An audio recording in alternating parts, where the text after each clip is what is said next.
तो चलिए शुरू करते हैं। अस्सलाम वालेकुम। सुनाओ की हाल है? ठीक हो? सेहत तबीयत ठीक है? उम्मीद है सारे ठीक हो सकते। अब ये कौन है बे?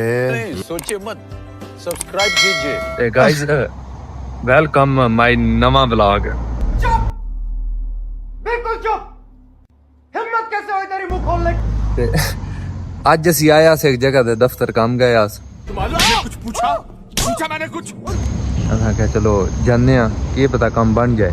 क्या बात है? ਉਹ ਜਨਾਬ ਗਏ ਆ ਤੇ ਉਹ ਸੂਈ ਕੁੱਤੀ ਯਾਰ ਪੈ भाई साहब कुछ ज्यादा नहीं हो गया ये? मतलब ਨਾ ਤੁਸੀਂ ਤੇ ਕੀ ਕਰਨ ਆਏ ਹੋ?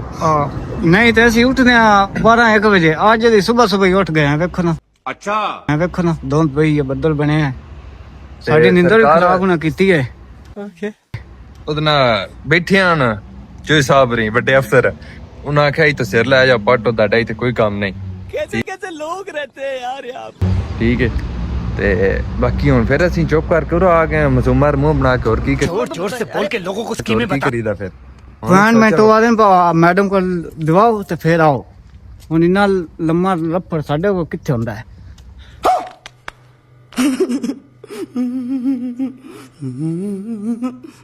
ਅਸੀਂ ਜਾ ਕੇ ਸਿੱਧਾ ਕੰਮ ਹੋ ਜਾਵੇ ਤੇ ਕੰਮ ਨੇੜੇ ਹੀ ਮੁੱਕ ਜਾਵੇ।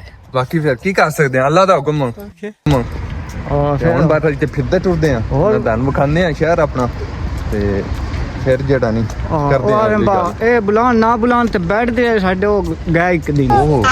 रोम रोम भाइयों, सिस्टम पार देंगे। ਚੁੱਪ ਫੈਕਟਰੀ ਕਰਕੇ ਨਹੀਂ ਕਮਲਾ ਵਾਲੀ ਚੁੱਪ ਕਰਕੇ ਤੇ ਸਮੋ ਖਾਓ ਛੜਿਆ ਤੇ ਸਾਂ ਛੜਿਆ ਤੇ ਬਸ ਫਿਰ ਛੜਿਆ। क्या बात है सर? क्या बात है सर? क्या बात? ये बात है। अरे सर क्या बात है? ਆ ਮਾਰਤ ਰੱਖੋ ਟਾਵਰ ਹੀ ਨਾ ਇਟਲੀ ਵਾਲਿਆਂ ਦਾ।